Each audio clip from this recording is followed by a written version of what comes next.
If you follow the financial advice your parents gave you, there's a high probability you will never become wealthy. Not because they were wrong, but because they were trained to survive in a system that rewards obedience, not freedom. And here's the uncomfortable part. If your life feels stable right now, if everything seems predictable, controlled, safe, that might not be a sign that you're doing things right. It might be the strongest evidence that you are trapped inside a structure that was never designed to make you free. Because if stability truly created wealth, then the most stable people would be the richest. But they're not. The people who follow the safest paths, the most responsible decisions, the most predictable careers, rarely escape the financial ceiling they were born into. So something doesn't add up. Either the rules are incomplete, or they were never meant to work the way you were told. And this is where the question becomes dangerous. Not interesting, dangerous. What if the problem is not how hard you work, but the values you were taught to respect? What if the mindset that makes you a good, responsible person is the exact mindset that quietly limits your financial future? Because once you start questioning values, you're no longer just changing your strategy, you're challenging your identity. And that's where most people stop. Not because they don't understand, but because something deeper resists the change. To understand this, we need to step outside of modern financial advice and into something far more unsettling. The philosophy of Friedrich Nietzsche. Nietzsche wasn't interested in teaching people how to make money. He was interested in something much more fundamental: how humans adopt beliefs, how they internalize values, and how those values silently control behavior across entire lifetimes. And here's the idea that changes everything once you truly understand it. According to Nietzsche, most people don't choose their values. They inherit them from parents, from school, from society. And those inherited values don't feel like beliefs. They feel like reality. They feel obvious, natural, the way things are. Which means the real question is no longer, how do you make money? The real question becomes, who taught you what money means? And why have you never questioned it? Because once you start looking at your financial life through that lens, something strange begins to happen. Patterns start to appear. Not just in what you do, but in what you avoid. Not just in your actions, but in your fears. You begin to notice that certain opportunities never even cross your mind. That certain risks feel wrong before you even analyze them. That certain paths feel irresponsible, even when they could change your entire life. And that's when a deeper realization starts to form. Maybe your financial limitations are not external. Maybe they are the direct result of an internal rulebook you never consciously wrote. And this is where Nietzsche introduces something that feels almost uncomfortable to accept. He argued that most people operate under what he called a slave morality, a system of values that prioritizes safety over power, conformity over individuality, stability over growth. And the dangerous part is that this system doesn't feel restrictive. It feels virtuous. It feels like being disciplined, responsible, mature, which creates a psychological trap that is almost impossible to detect. Because when limitation feels like virtue, you defend it, you protect it, you build your identity around it. So now the question deepens. What if the behaviors you are most proud of are the ones that limit you the most? What if your discipline is actually fear in disguise? What if your caution is not wisdom, but conditioning? And more importantly, if that's true, how would you even begin to see it clearly? This is where the first rule reveals itself, not as advice, but as a shift in perception that changes how you interpret your entire life. Rule number 1, stability is not safety, it is controlled stagnation. From a young age, most middle-class families are conditioned to pursue stability above all else. Get a stable job, build a stable income, create a stable life. And on the surface, this seems logical, responsible, even necessary. But what no one tells you is that when stability becomes your highest value, it begins to shape your behavior in very specific ways. You start avoiding uncertainty, you start rejecting volatility, you start filtering out anything that feels unpredictable. And without realizing it, you enter a loop. If you avoid uncertainty, you avoid risk. If you avoid risk, you avoid asymmetric opportunities. And if you avoid those opportunities, your results become predictable, stable, but limited. And this is where the paradox becomes impossible to ignore. The very thing that makes you feel safe is the same thing that keeps you small. But here's where it gets even more subtle, because no one consciously says, "I choose limitation."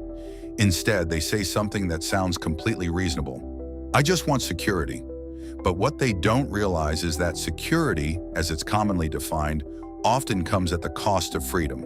And according to Nietzsche, this is not accidental. It is cultural conditioning, a system that rewards obedience, predictability, and conformity, because those traits are easier to manage, easier to control, and far less disruptive. So now the question shifts again, and it becomes much harder to ignore.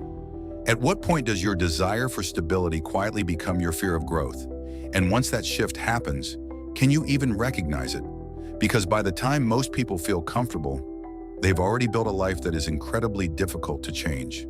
Fixed income, fixed expenses, fixed expectations, and most dangerously, a fixed identity.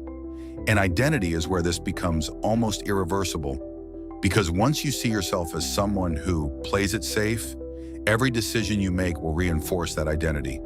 You won't just avoid risk, you'll stop seeing it as an option entirely. Opportunities won't feel like opportunities. They'll feel like threats. And this is how limitation becomes invisible. Not because it's hidden, but because it feels right. Now let's push this further, because this is where most people start to feel uncomfortable. If stability is not true safety, then what is? Nietzsche wouldn't give you a comforting answer. He wouldn't tell you to find balance or moderation. He would point you in a completely different direction. Real safety does not come from eliminating risk.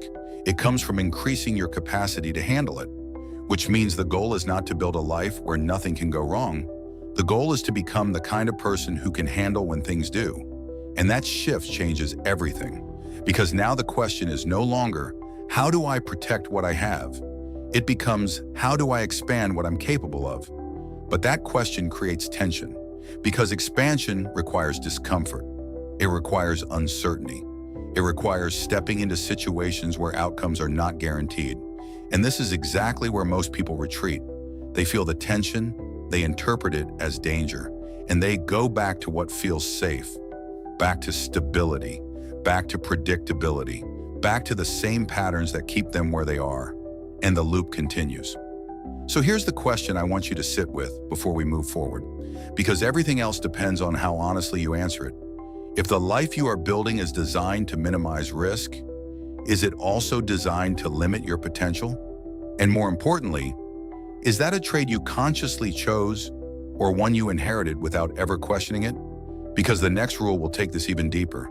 It will challenge not just how you earn money, but how you define value itself.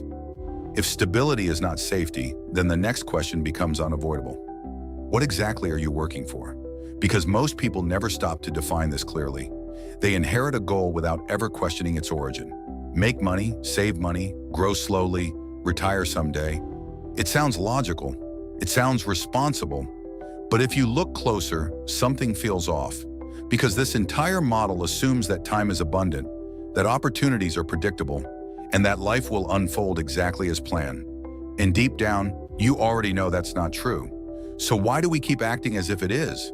This leads directly into the second rule, and this is where things start to feel even more uncomfortable.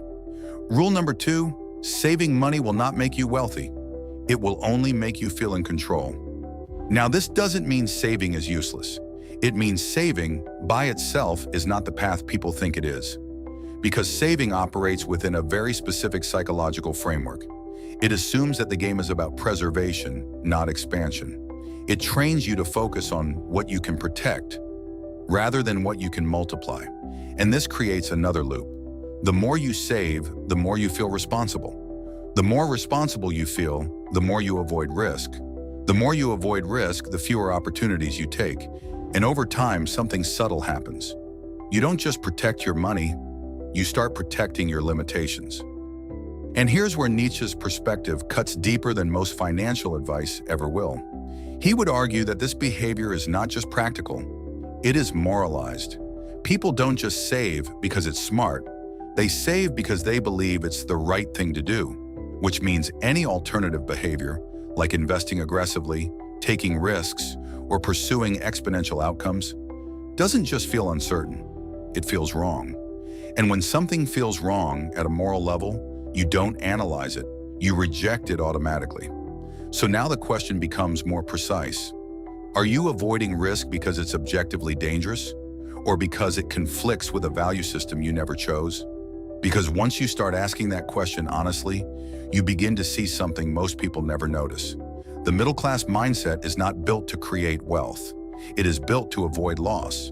And those are two completely different games. One is defensive, the other is offensive. One is about maintaining, the other is about expanding. And the problem is, you cannot win an offensive game with a defensive mindset. Now let's push this further, because this is where the tension starts to build. If saving alone doesn't create wealth, then what does? Most people will immediately think of investing. And that leads us to the third rule, which is even more misunderstood. Rule number 3, income does not determine your wealth. Your behavior under uncertainty does. Because think about this. There are people who earn a lot of money and stay broke. And there are people who start with very little and eventually build something significant. So clearly, income is not the deciding factor. Something else is happening beneath the surface. And that something is how a person behaves when outcomes are not guaranteed. When faced with uncertainty, most people default to caution. They hesitate, they overanalyze, they wait for the right moment, and in doing so, they miss the window entirely. But a small percentage of people respond differently. They move before they feel ready. They act without full certainty, not recklessly, but decisively. And over time, this creates a completely different trajectory. So now the loop tightens again. If your financial future depends on how you behave under uncertainty, and you were conditioned to avoid uncertainty, then what are the chances that you will ever break out of that pattern? This is where most people feel the contradiction, but they don't resolve it. They say they want more, but their behavior stays the same. They say they want freedom, but they keep choosing safety, and slowly, without realizing it, they reinforce the exact cycle they're trying to escape. Now pause for a second, because this is important. If any part of this is making you uncomfortable, that's not a bad sign. That's actually the signal that something is being challenged at a deeper level. And this is where I want to invite you into the conversation for a moment. If you've ever felt this tension between wanting more and still playing it safe, comment "I see it now" below. Not for me, but for yourself, as a way of acknowledging that shift. And if this kind of thinking is forcing you to question things you've never questioned before, take a second to like the video and subscribe, because the next ideas will go even deeper into territory most people avoid entirely. Now let's continue, because this is where the structure becomes even clearer. Rule number 4, the biggest financial risk is not losing money. It is staying the same. At first, this sounds counterintuitive, almost reckless, but when you analyze it over a longer time horizon, it becomes obvious. Because staying the same means your skills remain the same, your network remains the same, your thinking remains the same, and if nothing about you evolves, your results won't either, which means the real risk is not volatility, it is stagnation. And this connects directly back to everything we've discussed so far. Stability leads to predictability. Predictability leads to repetition. Repetition leads to stagnation. And stagnation, over time, becomes invisible decline. Not dramatic, not obvious, just a slow erosion of potential. So now we arrive at a deeper layer of the same question. If you are not actively evolving, are you actually falling behind? And if that's true, then what feels safe in the short term may be the most dangerous choice in the long term. And this is where Nietzsche's philosophy becomes almost impossible to ignore. He believed that growth requires tension, that transformation requires discomfort, that becoming something greater is not a smooth process, it is a disruptive one. Which means if your life feels completely stable, completely predictable, completely under control, it might not be a sign of success. It might be a sign that you've stopped growing. Now sit with that for a moment, because if that's true, then the goal is no longer to build a life without risk. The goal is to build a life where you are constantly expanding your capacity, where you are deliberately stepping into challenges that force you to grow, where uncertainty is not something you avoid, but something you learn to navigate, But this creates one final tension before we move to the last part of this video. Because knowing this is one thing, acting on it is another. And this is where most people hesitate. Not because they don't understand, but because acting on it requires letting go of something familiar, something comfortable, something that has defined them for years. So the question becomes even sharper now. If you had to choose between feeling safe and becoming powerful, which one would you actually choose? Because the final rules will force you to answer that question in a way that cannot be avoided. At this point, the pattern should feel impossible to ignore. Stability that limits growth, saving that reinforces control instead of expansion, income that means nothing without the right behavior under uncertainty, and the most dangerous risk being the decision to stay the same. Each of these ideas seems separate at first, but they all point to something deeper, something that most people never confront directly. Because the real problem was never money. Money is just the surface. The real problem is identity, because everything you've heard so far leads to one unavoidable conclusion. You don't get wealthy by following a different strategy. You get wealthy by becoming a different person. And that's where most people fail, not because they don't have access to information, but because they try to change their results without changing the internal structure that produces those results. They want a new outcome with the same mindset, more freedom with the same fears, more wealth with the same values. And that contradiction makes real change impossible. This is the part Nietzsche would force you to confront. Not your bank account, but your identity. He believed that as long as you operate inside inherited values, you are not truly choosing your life. You are repeating it. And if your values prioritize safety, predictability, and social approval, then your financial life will always reflect those priorities. Not because you lack potential, but because your behavior is aligned with preservation, not expansion. So now everything collapses into a single uncomfortable question. If your current financial reality is a reflection of your values, then what would need to change for your reality to change? And this is where the final rule emerges, not as advice, but as a confrontation. Rule number 5, you don't attract money. You express the level of risk, responsibility, and power you are willing to embody. Which means money is not something you chase. It is something that reflects who you are. Your decisions, your tolerance for uncertainty, your willingness to move without guarantees, your ability to handle pressure without retreating. All of it compounds into a single outcome. And once you see this clearly, something shifts. Because now the focus is no longer external, it's internal. It's not about finding better opportunities. It's about becoming the kind of person who can recognize, take, and sustain them. Step into uncertainty, not because it feels good, but because you understand that growth requires it. One path feels safe in the moment, but limits your future. The other feels uncomfortable now, but expands everything over time. And the truth is, no one can make that choice for you. So here's the question I want to leave you with. And I want you to answer it honestly, not in theory, but in the reality of your own life. Are you building a life that protects who you are today, or one that forces you to become someone greater? If this made you rethink the way you see money, identity, and your own decisions, take a moment to comment what shifted for you. Not something generic, but the exact idea that challenged you the most. And if you want to go deeper into this kind of thinking, there's a link in the description where I break down how to start applying these principles in a practical way. And of course, if you haven't already, subscribe to the channel, because everything we talk about here is designed to push you beyond the limits you didn't even realize you had. Because once you see the game clearly, you can't play it the same way anymore.